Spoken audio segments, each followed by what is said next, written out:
How's everybody doing out here? Did they let you go home last night? Oh, a little bit, so. All right, so. Thank you guys for showing up today. I really appreciate it. Today, I think I can finally take a breath of thinking about this and what we're doing. So I want to say thank you to all of our voters, the people that made this possible for us. I want to thank you for electing me to serve this term another time.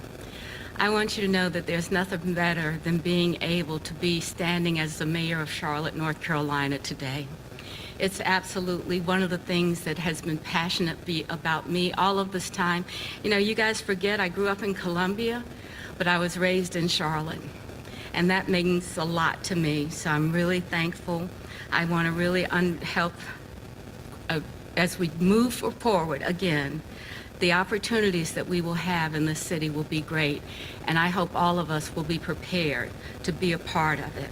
So, again, thank you to all of the voters that showed up, and thank you for the election opportunity for me.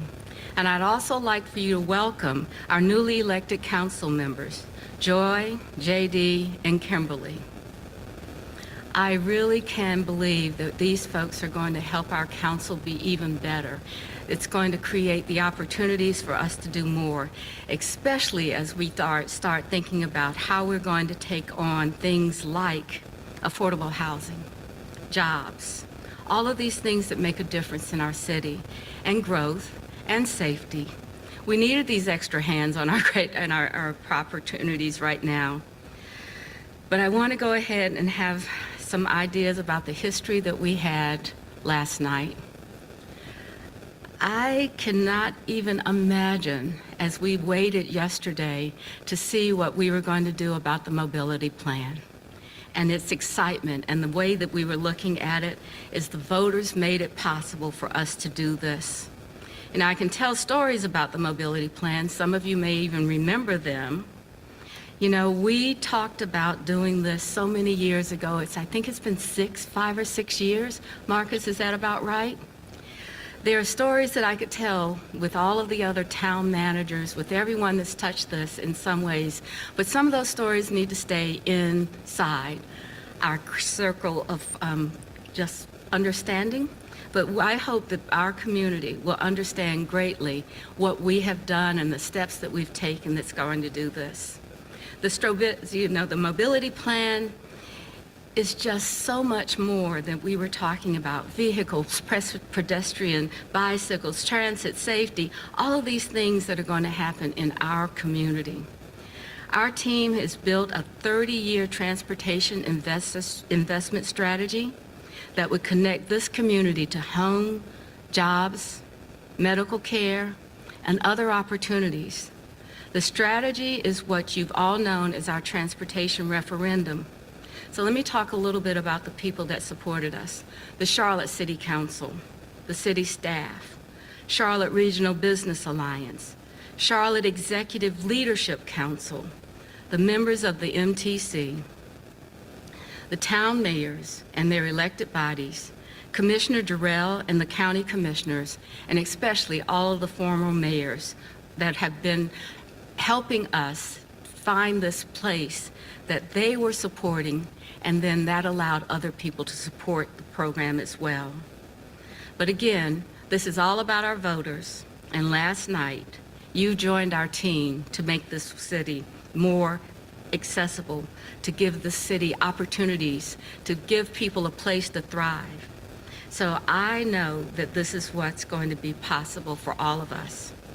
I know some of you are asking probably what happens next. When does this start? So why don't we go ahead and say it starts right now. The CATS team is launching another round of community engagement across Mecklenburg County. Think about this in the way that I think about it, which is very simplistic. That, you know, we had a really great book that the city staff had put together, and it said, these are some of the things that we can do if this passes. And today we're beginning to take that action, that we are going to do things. You are going to see sidewalks. You are going to see pathways. You're going to be able to see all kinds of activities as we continue to address what we're going to do now. So I'm really proud that CATS, I hope they've all gotten ready, because this is going to be a terrific opportunity for everyone. This means that we have to do a lot more work. This means that we have to listen to the residents in every neighborhood so that they can shape what opportunity that they want to have. Maybe they want a sidewalk that we thought we didn't need, but they will have that opportunity to do that. And then think about this, Better Bus Initiative, including micro-transit service that will roll out as soon as possible so that people can see what we're doing and what implementation really means. Now, that is probably going to take about 5 years, but 5 years can go so quickly in a place like ours. By that time, I hope we've relocated almost everybody that wants to move here. So, the rail projects are already in design and will move quickly, with major progress expected within the next decade. The Red Line, a long-awaited project, will finally move forward. Now, we know that the Red Line is not going to happen overnight. It will take time, commitment, patience, and a lot of hard work, so that we, too, can say we have that train and we're going to do something that we're going to be proud of. So let me just say, at the end of all of this, I know that we're going to build a greater city, a city that people want to choose to live here and be here. Places where we will find opportunities so that people that are already here have the ability to thrive. Together, we can build not just the city, but a region in this country right now, something that we can all be proud of, excuse me. I want to thank you for believing in our vision, for helping us shape a future, and we're getting ready to work. Thank you all for so much opportunity to be here today. So, let's see, what do we do next, Jason?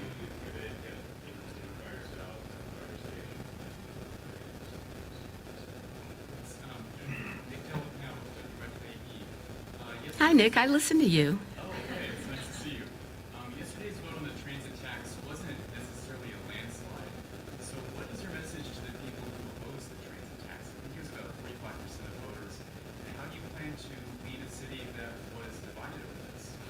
Well, you know, I don't think that this is a city that's always divided. I think if we give them the opportunity to tell us why they didn't support it, and the opportunity for us to step up and figure out what we can do to mitigate that, then I think that that's what we'll be working on.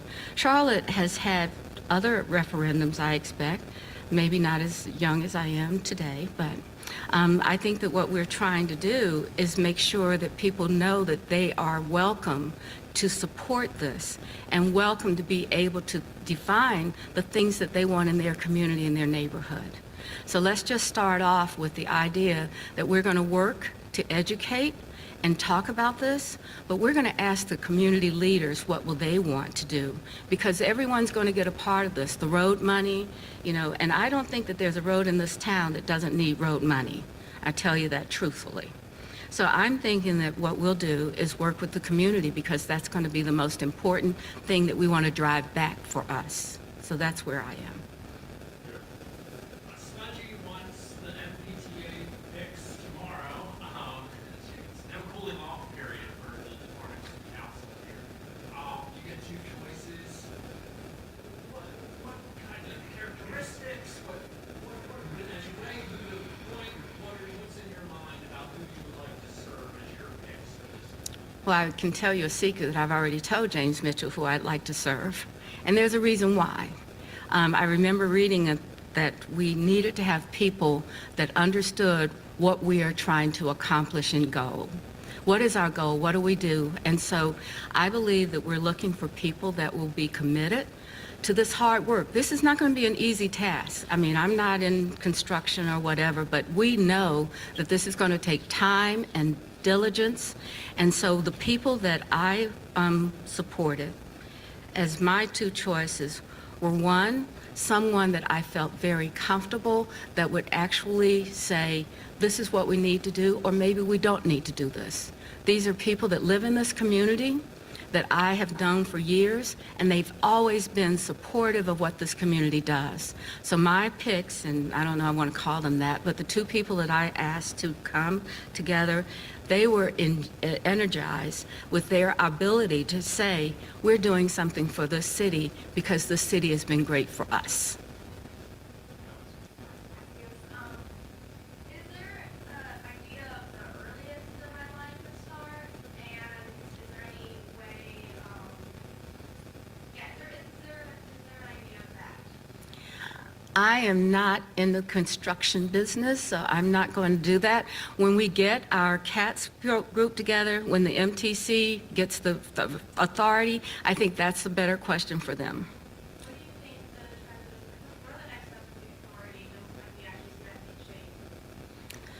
I believe that we have to do this. There's a timeline that the government and that the PAVE Act has given to us, and so we're going to have to move forward on that, and that should be coming up pretty quickly. As you heard Joe say, James Mitchell has got this ready. I think that the council members, as well as the county and all of those other organizations that have to put somebody on the table, that will happen pretty soon. Mayor, there was a lot of debate about the structure during the MPC season, relative to those margin last night. What do you think pushed the pro-referendum side of the I know that several of you have probably looked at the precincts and all of that, so you probably could answer your own question. I have understood that there were opportunities that people came out and they had read one thing perhaps, but I think that it was basically, if I can say this, I think people believe in Charlotte. I think a lot of the people that voted, they may not have had a story to tell like we're having, but I think that they do know that when things have happened in the city that we've been committed to it. And I think that that trust, we've got to do more of it, and we'll be doing more of it, I think, in the next several months. But I think that's what makes the difference. I think that people may have walked into the ballot box and they were not going to vote for it, and then all of a sudden it scrolls up and it starts saying transportation. I think that then that's when they said, I'll take it, and they voted for it, and I'm really proud of them for taking that chance on us. Mayor, on the trust issue, what do you think has to happen? Because as you heard, there are already so many questions about, does the business community have too many people, or there's too many people, like people calling players and throwing, and so on. So what do you think is going to have to happen, and how soon is it? Well, the first thing that I think has to happen is that the Charlotte City Council has to understand that we're carrying the weight of this trust. And so that means that we are going to have to figure out ways to be a part of this, as well as what we're doing to build it. Now, I don't think that that's a simple answer for this, but I believe that most of the time you will probably keep us straight. You'll be the people that will come back and report what's going on. Or we'll have people that come down to this dais to say, you told me that this was going to happen. But I think there are a couple of key things around this. One, the displacement issue. Everybody understands that because of what we had done when we built the other two trains. So we're going to have to really watch carefully around displacement. And then I think the other thing that's going to be important for us to do is to tell people exactly what we're trying to build for them, and that they tell us that that's okay to build for them. And I think that's what, I think the people will trust us, and I think that you guys will help them trust us as well. The second question to that is it that issue or something else? What do you think is the toughest part now that you have this legislation ready to go? Well, Or carry this out? I think in the next couple of weeks, we need to get this authority up and going. I think the county and the city have an obligation to say, we're going to make this possible, and we're going to get people that we can have on this authority board that's going to support what we're trying to do to make this a better city.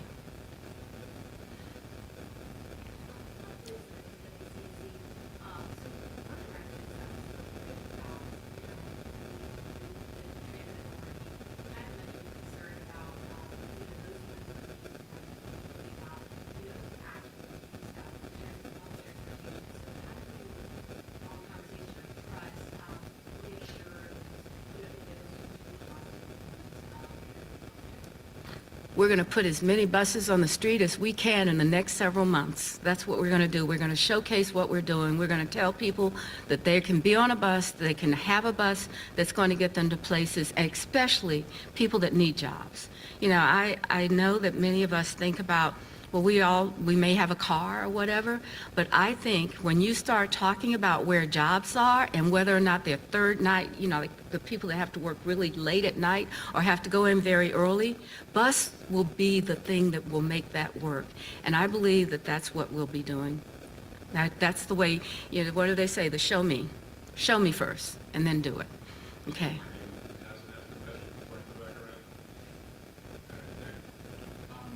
I think one of the other big issues that we heard from voters at the polls yesterday was crime, especially around uptown. Police have said that crime in uptown is up 12%. So how do you plan to address that in your fifth term? And maybe the second question, just like in terms of traffic congestion, do you know when voters might expect to see some relief in traffic congestion from this plan? Okay, let's start off with safety. We know that we have a problem with safety, but if you were here a couple of days ago and you saw Stella Patterson come out and talk about a plan, I believe that we will have the work of our CMPD folks has been very important, but more importantly is to have leadership so that we can have the ideas that we want to put in place. So I expect, I'm not going to talk for the manager, but if Stella Patterson asks us for things that she needs to make the city safer and to actually bring down our temperature, then that's likely to be something that he will be able to have. I think it's too important right now for us to do this. I mean, you know, it's a very difficult place to be when you say you don't feel safe. I also think that we ought to spend a lot more money on how do we make sure that we can use technology. I think lighting is important. I think, you know, taking where people can be and have officers there working now, all of those things we are doing. But I think that the chief will make it possible for us to do more and will give us more guidance because that's what she's done in Raleigh and she can do it here.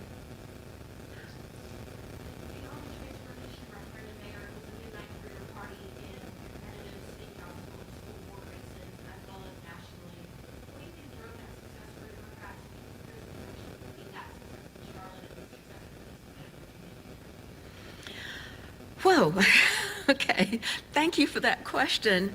I think that major cities like ours, I mean, we're really there now, that you have to show people that we care deeply about what they care deeply about. And I think that that's what we did yesterday. I think the idea, and Nick, I'm going to just say, we're getting the ability to have, you know, traffic changes and all of that. We need to start working on it and give that back to the community. But I think that that's exactly why we're here. We're getting the kind of, I think I saw another announcement of someone that's coming here in Ballantyne. I mean, we're not even just uptown anymore. We really are across this county a part of something that's significant. And I think that people understand that. Or at least I hope they do. I hope that they'll understand that for all of our city council folks that are coming in. I think we'll pull together and we're going to work hard together and it's going to be better. Thank you. Thanks, everybody. Okay.